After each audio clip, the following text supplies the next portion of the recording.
MP में अपने ही नेता हुए बागी। मध्य प्रदेश में भारतीय जनता पार्टी की उल्टी गिनती शुरू, भाजपा को झटके पर झटका।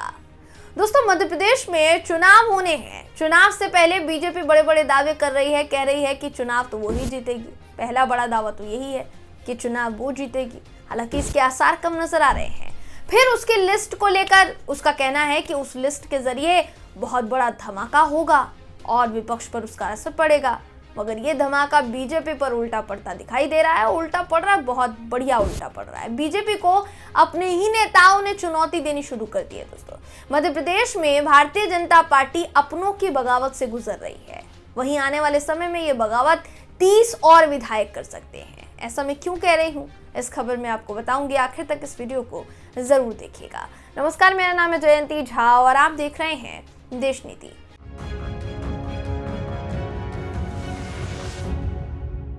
देश नीति, केवल सच्ची और पक्की खबरें। एमपी में बड़ा उलटफेर हो सकता है दोस्तों, क्योंकि भारतीय जनता पार्टी बेतहाशा टिकट काट रही है। जेपी नड्डा से लेकर मोदी जी तक ने लिस्ट तैयार कर ली है और एक के बाद एक जो लिस्ट जारी की जा रही है उसमें विधायकों के नाम कटते चले जा रहे हैं, जिसका भुगतान बीजेपी को भुगतना पड़ सकता है। मध्य प्रदेश बीजेपी के लिए बुंदेलखंड एक बड़ी मुश्किल बन गया है दोस्तों। दरअसल खबर यह है कि बुंदेलखंड की 26 सीटों के ज्यादातर प्रमुख दावेदार, जिसमें 5 मंत्री हैं जिनका नाम है गोपाल भार्गव, भूपेंद्र सिंह, गोविंद सिंह राजपूत, बृजेंद्र प्रताप सिंह और राहुल लोधी। इनके अलावा कई हारी हुई सीटों पर भी पार्टी उम्मीदवार तय कर चुकी है ताकि वो सीटें जीती जा सके। ऐसे में अपने नेताओं ने बगावती सुर दिखाने शुरू कर दिए हैं। पूर्व सांसद लक्ष्मी नारायण यादव ने खुले तौर पर हाईकमान को बहरा कह दिया, अंधा भी कह दिया है कि आप बहरे हो गए, अंधे हो गए हैं। इतना ही नहीं, उनके जो बेटे हैं सुधीर यादव, उन्होंने भी बगावत छेड़ दी है। छतरपुर जिले के पूर्व जिलाध्यक्ष हैं घासीराम पटेल, इन्होंने बसपा का दामन थाम लिया। इसी तरीके से यहाँ के करण सिंह लोधी हैं, इन्होंने पार्टी के सभी पदों से इस्तीफा दे दिया। तो कुल मिलाकर अगर देखा जाए, बुंदेलखंड विधानसभा बीजेपी के लिए मुसीबत बनने जा रही है, अगर आप ओवरऑल देखेंगे तो। अब खबर यह भी है दोस्तों कि बीजेपी जल्द से जल्द चुनाव के लिए 5वीं सूची जारी कर सकती है।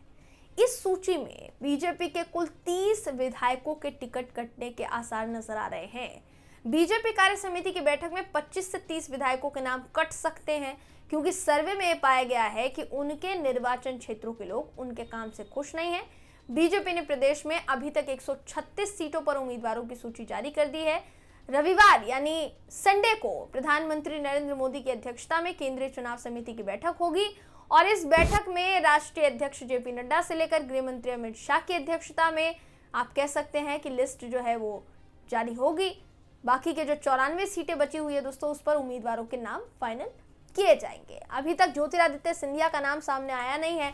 कहा जा रहा है ज्योतिरादित्य सिंधिया को भी टिकट दिया जा सकता है। जब सारे केंद्रीय मंत्रियों को उतारा गया है तो ज्योतिरादित्य सिंधिया को कैसे पीछे रखा जा सकता है, उनको भी उतारा जाएगा, जिनको सीएम का फेस भी बताया जा रहा है।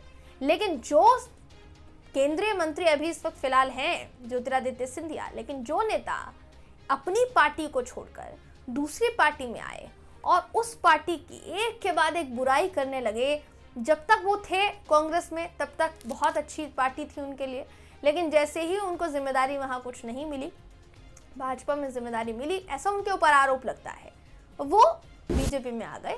कांग्रेस अक्सर ये कहती रहती है ज्योतिरादित्य सिंधिया को लेकर। तो जाहिर है ज्योतिरादित्य सिंधिया को अगर उतारा जाता है मैदान में, जैसा कहा जा रहा है, शिवपुरी से हो सकता है कि उनको उतारा जाए। अगर उतारा जाता है तो क्या वो कामयाब साबित हो पाएंगे उस सीट को जीतने में? क्योंकि जिस तरह से वो उन्होंने सरकार गिराई थी दोस्तों, उसके बाद हो सकता है कि जनता का विश्वास उन पर से डगमगाया हो। हालांकि मतदान होने दिया जाए, उसके बाद तय होगा, जो होगा समझ में आ जाएगा कि जीतेंगे सीट कि नहीं जीतेंगे। लेकिन फिलहाल ऐसा लग रहा है दोस्तों कि मध्य प्रदेश में भारतीय जनता पार्टी की हालत जो है वो बहुत बेहाल होने वाली है। इस बात को इस बात से भी समझा जा सकता है कि आए दिन जो सर्वे निकलकर सामने आ रहे हैं वो बीजेपी के विरोध में ही आ रहे हैं। अभी लोकपोल का फिर से सर्वे आया है, उसमें कांग्रेस की सीटें जो है वो बिल्कुल आप समझ लीजिए कि कांग्रेस सरकार बनाती हुई दिखाई दे रही है। लोकपोल वही एक तरीके से एजेंसी संस्था है जो चुनाव से पहले लोगों का दिमाग टटोलती है कि लोगों का मिजाज क्या है और फिर अपने जो आंकड़े हैं वो पेश करती है। कर्नाटक को लेकर इस एजेंसी ने आंकड़े पेश किए थे, एकदम सटीक साबित हुए थे। कर्नाटक में कांग्रेस की सरकार बनी। अब ऐसा लग रहा है कि लोकपोल के सर्वे के मुताबिक मध्य प्रदेश में भी कांग्रेस की सरकार बनने जा रही है। इसका इंतजार फिलहाल बरकरार है, लेकिन आप ये समझिए कि इतनी मुश्किलों के बावजूद भी बीजेपी अपनी जान झोंकने में लगी हुई है कि किसी तरीके से मध्य प्रदेश उसके हाथ में आए। आलाकमान जो है वो परेशान है, समय समय पर टिकट इसीलिए काटे जा रहे हैं ताकि अच्छे उम्मीदवारों को उतारा जाए, लेकिन जिनके टिकट काटे जा रहे हैं वो बगावत छेड़ रहे हैं और ये बगावत और ज़्यादा आगे बढ़ सकती है। कई जगह तो ऐसा भी पता चल रहा है कि जिनको टिकट दिया जा रहा है, कई लोग तो चुनाव लड़ने के लिए तैयार नहीं है।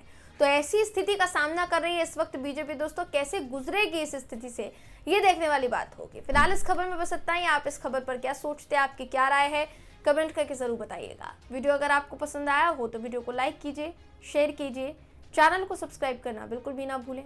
फिर मुलाकात होगी आपसे अगली वीडियो में, तब तक के लिए नमस्कार।